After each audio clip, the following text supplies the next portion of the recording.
ये सब आपको कोड करना वहाँ पे, इसका कोड इधर है ना, ये सब बोलने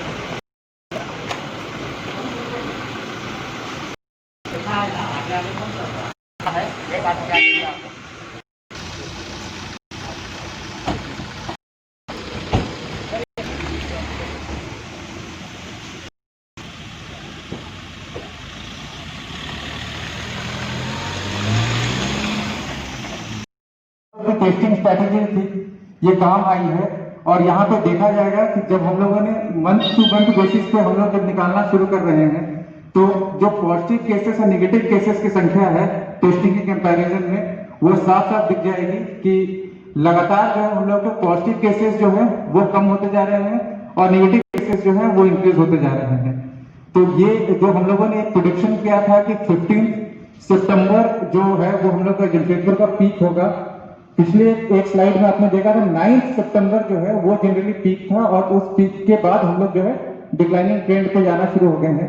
जो केस की पॉजिटिविटी है वो एक बेटर इंडिकेटर होगी कि हम लोगों की पॉजिटिविटी जो है एक टाइम पे स्पेशली जुलाई और अगस्त मिड तक ऑलमोस्ट आरटीपीसीआर की 20 to 25% थी और ट्रूनेट की 15% थी और जनरल पॉजिटिविटी भी जो हम लोग की 12% पहुंच गई थी, वो पॉजिटिविटी आज के दिन में 6.3% पे आ गई है।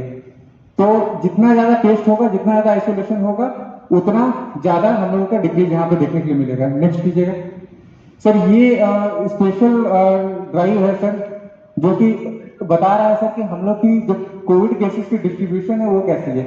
अर्बन एरिया सर हम लोगों का बहुत ज्यादा अफेक्टेड रहा है। घाटशिला का भी सर जो अर्बन पोर्शन है और मुसावनी सर देखेंगे रहा है इसमें। तो और जुगसलाई का जो सर सुंदरनगर बागबड़ा वाला एरिया जो कि अर्बन एरिया सटा हुआ है सर, वो आज के दिन में ज्यादा इफेक्टेड है। तो ये एनालॉजी में ग्रामीण क्षेत्र में जहां प्रोटेक्शन ज्यादा लेते हैं सर लोग और केयरफुल है, वहां पे सर इसकी पॉजिटिविटी की डिस्क्रिप्शन जो बहुत कम है। नेक्स्ट, ये सर हम लोगों का कंटेनमेंट का स्ट्रेटेजी है सर। सेंटर की हम लोग क्या था उसका बेसिस तो हम लोगों ने सर रेक्टिफाई किया। उस समय हमारे एक कंटेनमेंट जोन में 5 घर थे सर। आज के दिन हम कंटेनमेंट जोन को बड़ा कर दिए हैं सर और उसमें एक्सटेंसिव टेस्टिंग भी करवा रहे हैं। तो आज हम लोग सर जो कंटेनमेंट जोन जो कंटेनमेंट जोन के अंदर है और 2.9% हाउस होल्ड जो है सर वो कंटेनमेंट जोन के अंदर है सर। इसमें जो एक मेजर फैक्टर है सर वो दिखेगा कि जो अभी भी सर 53% केसेस हैं वो कंटेनमेंट जोन के बाहर से आ रहे होते हैं, क्योंकि सर अभी भी लोगों का इन्फ्लो आना रुका नहीं है। दूसरे स्टेट और बाकी जिलों से जो भी लोग आते हैं सर उनके भी पॉजिटिविटी जो होती है सर वो जनरली कंटेनमेंट जोन के बाहर होती है। जो कॉन्टेक्ट ट्रेसिंग था सर वो हम लोग एक मेजर इशू था। ऑन एन एवरेज सर बोला जाता है कि कॉन्टेक्ट ट्रेसिंग जो है वो एक बंदे पे 30 होनी चाहिए। हम लोग कॉन्टेक्ट ट्रेसिंग जो है सर वो थोड़ी रिलेटिवली लोअर साइड में है, जहां पर डेफिनेटली हम लोग को इंप्रूवमेंट की आवश्यकता है। 5 सितंबर को सर ये कॉन्टेक्ट ट्रेसिंग जो है वो सिर्फ 3.1 थी सर। हम लोगों ने इसको इन्हांस किया है।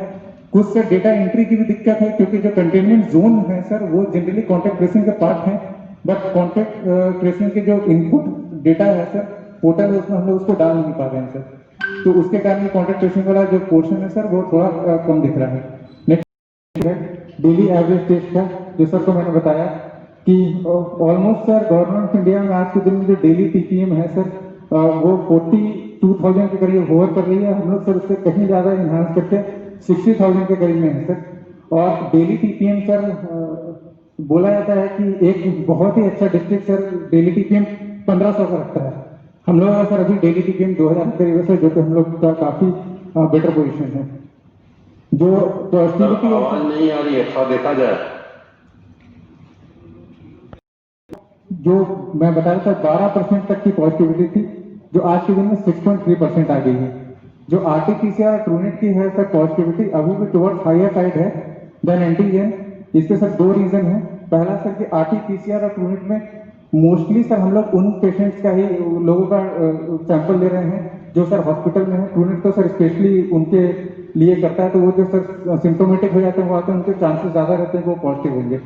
और आरटीपीसीआर जो है सर वो एंटीजन के कंपैरिजन में पॉजिटिविटी हमेशा ज्यादा शो करता है, क्योंकि वायरस के अगर थोड़ी सी भी ट्रेसेस रहते हैं सर तो रैपिड एंटीजन किट उसको इग्नोर कर देता है, परंतु आरटीपीसीआर सर उसको लेता है। तो अब हम लोग सर कल से RT-PCR, ट्रूनेट और एंटीजन के सर जो परसेंटेज है बराबर कर दें सर, 50% ट्रूनेट RT-PCR होगी, 50% RT होगी सर।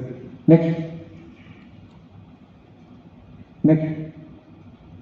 सर, ये एक सुखद अनुभव था सर हम लोगों के लिए। जब लगातार डेथ हो रहे थे तो सभी बहुत वरीड थे सर, बहुत कंसर्न थे। इसमें सर डेथ में लगातार जो है सिग्निफिकेंटली सर हम लोगों का डिक्रीज आया है।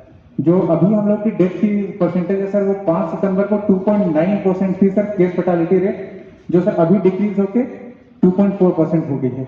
और जो सबसे अच्छी उससे कम रही है।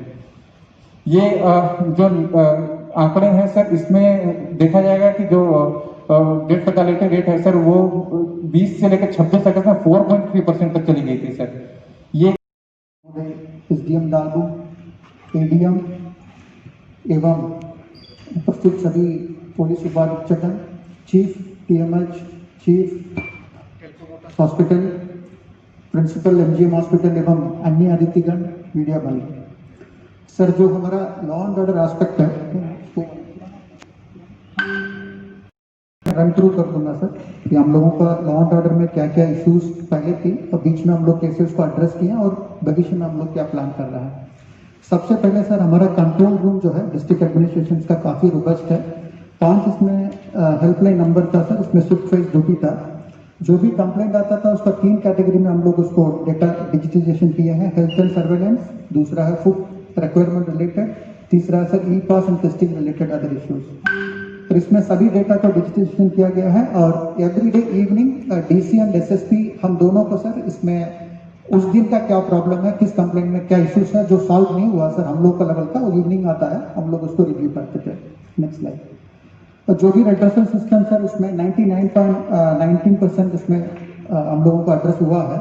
जो 80 होना सर, कुछ इश्यूज है जो बियॉन्ड आवर कंट्रोल है, उसमें नहीं कर पाए, कुछ इश्यूज कल वाला है सर, कुछ पेंडिंग है इसमें।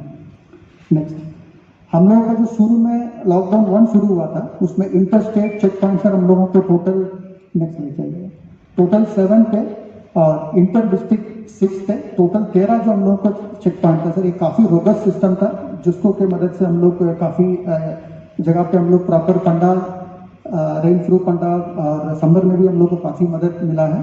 और इंटरनल चेक पॉइंट हम लोग को टोटल 25 था सर। तो इसी में हम लोगों को जो भी लोग बाहर से आते थे वो सभी का हम लोग डेटा कैप्चर किए हैं। Next slide.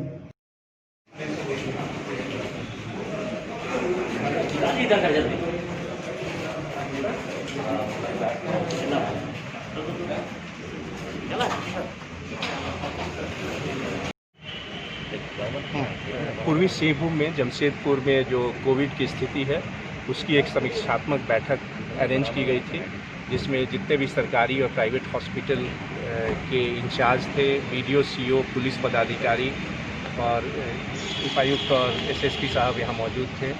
DIE साहब भी साथ में उन्होंने समीक्षा बैठक की।